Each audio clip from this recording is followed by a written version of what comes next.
आणि ह्या पद्धतीनं आज सगळं बदललेलं आहे। म्हणून मित्रांनो, मोदी साहेबांच्या विजन एवढं वेगवेगळ्या त्यांच्या मनामध्ये अजूनही देशाच्या भल्याकरता खूप काही गोष्टी करायच्या, महिलांच्या करता करायच्यात। महिलांना तर वन थर्ड आरक्षण आले 2029 ला। जेवढे 543 मधल्या 543 सोडून वर त्या ठिकाणी महिला घेतल्या, त्याकरता नवीन संसद बांधली 800 ची। सुधीर पाटसकरजी त्याची कॅपॅसिटी 800 माणसांची।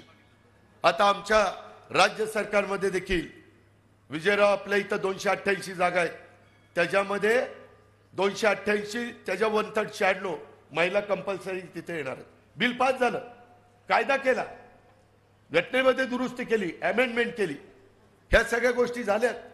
5 लाखापर्यंत तुम्हाला विम्याचं संरक्षण दिलंय, 1 रुपयामध्ये पीक विमा दिलाय।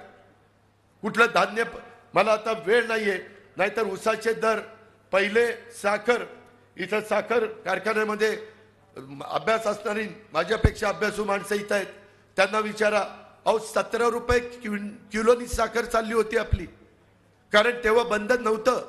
मोदींनी अमित शहानी बंधन काय घातलं, 31 रुपयाच्या आत साखर विकली जाणार नाही। त्याच्यामुळं 31च्या वर भाव साखर मिळायला लागली। आता काहीतरी 35, 36, 37 रुपये भाव आहे, आणि त्यामुळं आपल्याला FRP दरवेळेस वाढवत आहे। ज्यूस टू इथेनॉल त्यांनी सुरू केलं, इथेनॉलमध्ये पैसे मिळत आहेत। कोजन सुरू केलं, त्याला पैसे कमी मिळत होते। एकनाथ शिंदे, देवेंद्रजी, मी त्याच्यामध्ये 1.5 रुपये अनुदान वाढून दिलं, जिथं 4.5 आहे तिथं आता 6 देणार।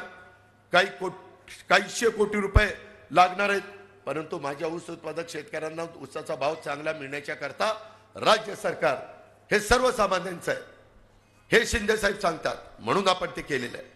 मित्रांनो, किती गोष्टी तुम्हाला या निमित्तानं मी सांगू की त्या बाबतीमध्ये ह्या सगळ्या गोष्टी तुम्हाला समजतील। मी मगाशी बोलता बोलता राहिलो, ही जोडी इकडं पायाच्या पुढे जरा बसली होती ना, त्याच्यातल्या 17ला स्वतः माझे थोरले बंधू राजेंद्र पवार मला म्हणले, माझ्या रोहितला जिल्हा परिषदेचे सदस्य केलं पाहिजे। कुठला गट कुठला गट कुठला गट, शेवटी मी हा गुणवडी आणि श्रीसुफळ गट निवडला। साहेबांना फोन केला, साहेब म्हणले अजिबात नाही, राजकारणात दुसऱ्यांनी यायचं नाही, धंदा पाणी करा, बारामती ॲग्रो बघा।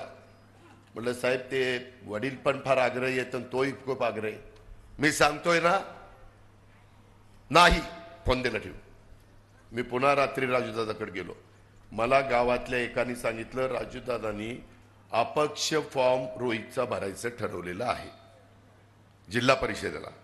हे सगळं गुणगान गातायत ना, दादानी असं केलं, दादानी तसं केलं, पण जिल्हा परिषदेचं अपक्ष उमेदवारी लढायचं ठरवलेलं होतं। सूचक म्हणून पण सांगतो, भाऊसाहेब भालचंद्र काटेला सांगितलं, तो त्याच्या एकदम राईट हँड आहे, एकदम एकदम म्हणजे असं ती, म्हणजे आम्ही पण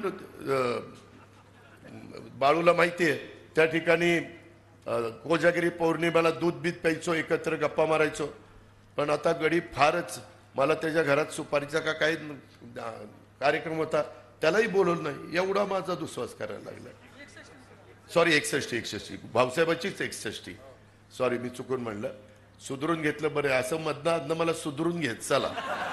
त्या संदर्भामध्ये त्याला सूचक म्हणून फॉर्म रोज सही करायला सांगितली।